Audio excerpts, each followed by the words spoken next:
انہوں نے آنے والے 100 سالوں کے بارے میں پیشگوئیاں اپنے مختلف بیانات میں ریکارڈ کروائی تھی، جن میں سے بیشتر ہمیں اسرائیل اور فلسطین جنگ کے دوران پوری ہوتی دکھائی دے رہی ہیں۔ ناظرین، آپ یقیناً سوچ رہے ہوں گے کہ ڈاکٹر اسرار احمد کو موجودہ عالمی حالات کے بارے میں کیسے آگاہی حاصل تھی، اور ڈاکٹر اسرار احمد نے کن علوم کی بنیاد پر یہ پیشگوئیاں کی، اور ان میں سے کون سی پیشگوئیاں پوری ہو چکی ہیں۔ جی السلام علیکم۔ آج ہم جس ویڈیو پہ ریئیکشن دینے والے ہیں وہ ہے ڈاکٹر اسرار کی پیشن گوئیوں سے ریلیٹڈ۔ آخر ڈاکٹر اسرار نے جو پیشن گوئیاں کی تھی اسرائیل اور جو ہے فلسطین کے ریلیٹڈ، وہ پیشن گوئیاں آج ہم دیکھ رہے ہیں کہ وہ سچ ہو رہی ہے۔ آخر اتنے سال پہلے ڈاکٹر اسرار احمد کو کیسے پتا چلا کہ جو ہے آگے چل کر ایسی جنگ ہونی ہے اور کیا کیا ہونا ہے؟ اس طرح کی بہت سی پیشن گوئیاں ڈاکٹر اسرار نے کی تھی اور وقتاً فوقتاً جو ہے وہ سچ بھی ہوئی ہیں۔ تو آج ہم ڈاکٹر اسرار کی جو پیشن گوئیاں ہیں اس پر نظر ڈالیں گے۔ تو آئیے ہم اس انفارمیٹیو ویڈیو کو شروع کرتے ہیں۔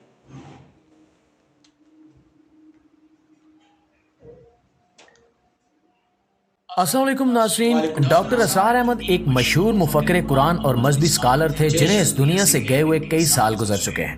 لیکن جب تک وہ زندہ تھے تو وہ اس بات سے بخوبی آگاہ تھے کہ حماس اور اسرائیل کے بیچ ایک بہت بڑی جنگ ہوگی جو کہ ایک عالمی جنگ کی شکل اختیار کر لے گی۔ ان کی بیان کردہ پیشگوئیاں آج کے دور میں ایک ایک کر کے پوری ہوتی نظر آ رہی ہیں۔ انہوں نے آنے والے 100 سالوں کے بارے میں پیشگوئیاں اپنے مختلف بیانات میں ریکارڈ کروائی تھی، جن میں سے بیشتر ہمیں اسرائیل اور فلسطین جنگ کے دوران پوری ہوتی دکھائی دے رہی ہیں۔ ناظرین، آپ یقیناً سوچ رہے ہوں گے کہ ڈاکٹر اسرار احمد کو موجودہ عالمی حالات کے بارے میں کیسے آگاہی حاصل تھی، اور ڈاکٹر اسرار احمد نے کن علوم کی بنیاد پر یہ پیشگوئیاں کی، اور ان میں سے کون سی پیشگوئیاں پوری ہو چکی ہیں۔ ناظرین، اسرائیل اور فلسطین کے درمیان ہونے والی جنگ کے بارے میں ڈاکٹر اسرار احمد کے کہنے کے مطابق یہ ایک عالمی جنگ کی شکل اختیار کر لے گی۔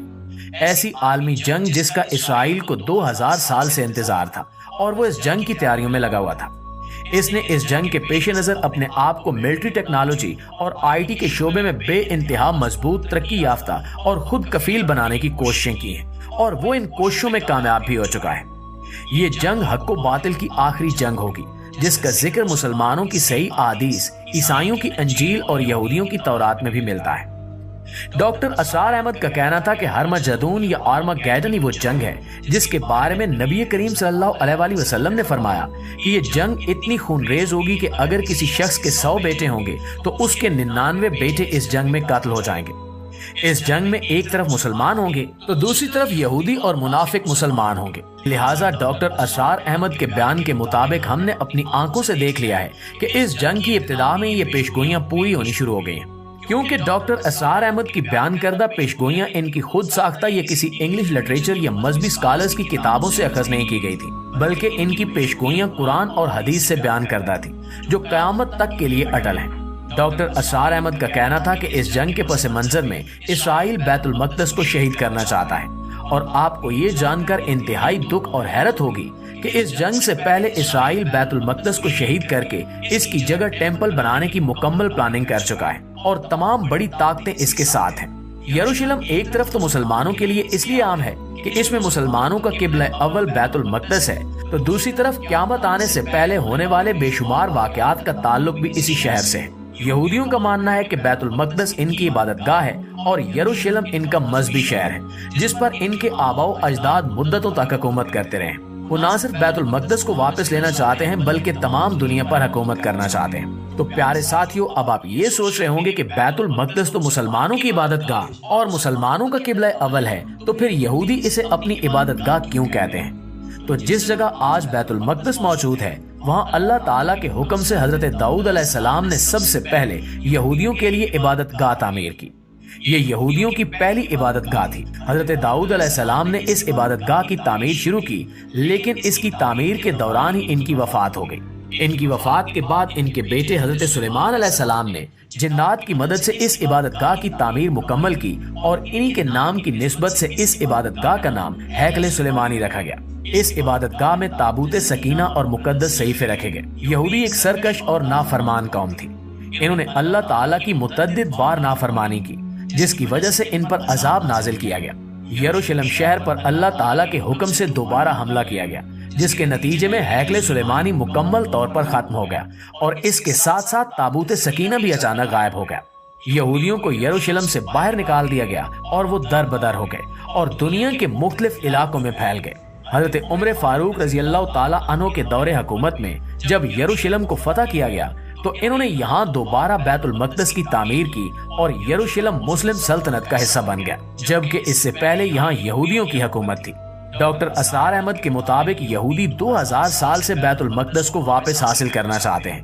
کیونکہ ان کی مذہبی کتابوں کے مطابق ان کا عقیدہ ہے کہ جب وہ بیت المقدس کو واپس حاصل کرنے کے بعد وہاں پر ہیکل سلیمانی کو دوبارہ تعمیر کرنے میں کامیاب ہوئے تو ان کا نجات دہندہ یا محسن اس وقت ظاہر ہوگا جو حضرت سلیمان علیہ السلام کی طرح تمام دنیا کا بادشاہ ہوگا اور وہ تمام دنیا پر حکومت کرنے والے بن جائیں گے۔ وہ ایک طرف تو ان سرخ بچڑوں کی باحفاظت پرورش کر رہے ہیں جنہیں ہزاروں سالوں کی تلاش کے بعد حاصل کرنے میں کامیاب ہوئے ہیں، تو دوسری طرف وہ جنگ کی تیاریاں کرنے میں مصروف ہیں، جس میں نہ صرف سائنس اور ٹیکنالوجی کے میدان میں ان کی جنگی تیاریاں شامل ہیں بلکہ دوسری طرف ان کے مذہبی عقیدے کے مطابق تیاریاں بھی شامل ہیں۔ ڈاکٹر اسرار احمد کے مطابق ان کی ان جنگی تیاریوں میں درپردہ مسلمانوں کو تباہ و برباد کرنا اور مسلمان ممالک میں انتشار پیدا کرنا شامل تھا، اور یہ سب کچھ ہم پچھلے چند سالوں میں بڑے اچھے طریقے سے دیکھ چکے ہیں۔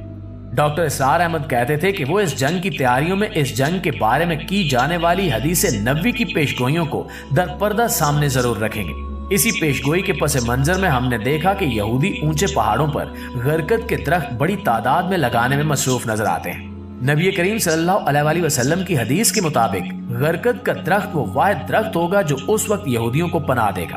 اسلام کے مطابق یہودی اپنے جس پیشوا اور محسن کی آمد کے انتظار میں ہیں وہ در حقیقت حضرت عیسیٰ علیہ السلام تھے، جنہیں یہ لوگ پہچان نہ سکے اور انہیں دجال سمجھتے رہے، اور اپنے اسی غلط عقیدے کی بنا پر انہوں نے حضرت عیسیٰ علیہ السلام کو سولی پر لٹکا دیا۔ لیکن اللہ تعالیٰ نے اپنی رحمت سے حضرت عیسیٰ علیہ السلام کو زندہ سلامت آسمانوں پر اٹھا لیا، اور اب اللہ تعالیٰ کے حکم سے یہودی قوم پر اسی جرم کی پاداش میں دجال کو مسلط کر دیا جائے گا، اور حضرت امام مہدی علیہ السلام اور دجال کے بعد حضرت عیسیٰ علیہ السلام اپنے مقررہ وقت پر اللہ کے حکم سے آسمانوں سے نازل ہوں گے۔ ہم نے ڈاکٹر اسرار احمد کی اس جنگ کی ابتدا کے بارے میں کی گئی پیشگوئیاں پوری ہوتی تو دیکھ لی ہیں، اور اب ہم بات کریں گے ڈاکٹر اسرار احمد کی دوسری پیشگوئی کے بارے میں، جو کہ بیت المقدس کو شہید کرنے اور اس کی جگہ تھرڈ ٹیمپل قائم کرنے کے بارے میں تھی۔ ہم نے ماضی میں دیکھا ہے کہ انہوں نے تابوت سکینہ اور اپنی جادوئی کتابوں کی تلاش کے لیے بیت المقدس کی تمام بنیادوں کو کھدوا ڈالا تھا۔ اب بھی وہ اپنے مقصد کے لیے کسی بھی طریقے سے بیت المقدس کو شہید کر سکتے ہیں، اب چاہے وہ ایک خود ساختہ زلزلے کے ذریعے ہو یا کسی جنگ کی ابتدا کرتے ہوئے کسی میزائل کے بیت المقدس پر گرنے کی وجہ سے۔ یہ تو آنے والا وقت ہی بتائے گا۔ ہم نے اس کی ایک مثال ایران میں آنے والے خود ساختہ زلزلے کی شکل میں دیکھ لی ہے، اور اگر یہودی بیت المقدس کو کسی بھی میزائل کے ذریعے نعوذ باللہ ختم کرنا چاہیں تو ایک جنگی صورتحال میں ان کے لیے یہ مشکل قدم نہیں ہے۔ ڈاکٹر اسرار احمد نے حدیث نبوی کی روح سے تیسری پیشگوئی یہ کی تھی کہ اس جنگ میں اسرائیل کے تمام اتحادی اس کے ساتھ ہوں گے اور منافق مسلمان بھی درپردہ اسرائیل کا ساتھ دیں گے۔ ڈاکٹر اسرار احمد کا کہنا تھا کہ اگر تمام دنیا بھی مل کر اسرائیل کو تسلیم کر لے اور پاکستان اکیلا رہ جائے تو پھر بھی پاکستان کو اسرائیل کو تسلیم نہیں کرنا چاہیے۔ دنیا کی تمام بڑی طاقتیں اس جنگ کے آغاز سے پہلے اور بعد میں پاکستان کے لیے تباہ کن حالات پیدا کریں گی تاکہ پاکستان اسرائیل کے مقابلے کے لیے کھڑا نہ ہو سکے، لیکن کسی بھی صورت اگر پاکستان تنہا رہ جائے تو اسرائیل کو قبول نہیں کرنا۔ ڈاکٹر اسرار احمد کی باقی تمام پیشگوئیاں پوری ہو چکی ہیں، لیکن پاکستان کے بارے میں کی گئی یہ پیشگوئی سچ ہوگی یا نہیں یہ تو ظاہر ہے کہ آنے والا وقت ہی۔